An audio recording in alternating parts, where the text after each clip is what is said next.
ایک بات تو رہر صاحب آپ نے کہی کہ وہ ہاتھ نہیں باندھتے.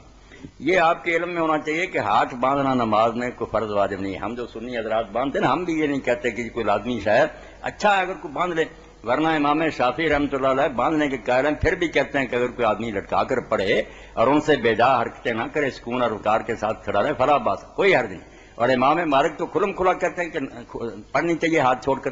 سارے مالکی آپ افریقہ چلے جائیں، نائجیریا اور سارے علاقوں میں دیکھیں، لیبیا کھلے ہاتھوں پڑھتے ہیں، حالانکہ وہ شیعہ نہیں ہے، پکے سنی ہیں. اور امام اوزاعی تھے شام میں، وہ بھی کہتے تھے کہ آدمی کو اختیار ہے سنی ہوتے ہوئے کہ چاہے باندھ لے چاہے چھوڑ دے.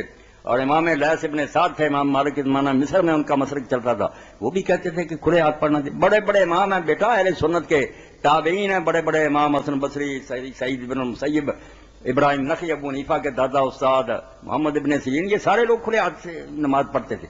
یہ کوئی ایسا مسئلہ نہیں بیٹا جس کی وجہ سے ہم پریشان ہو جائیں.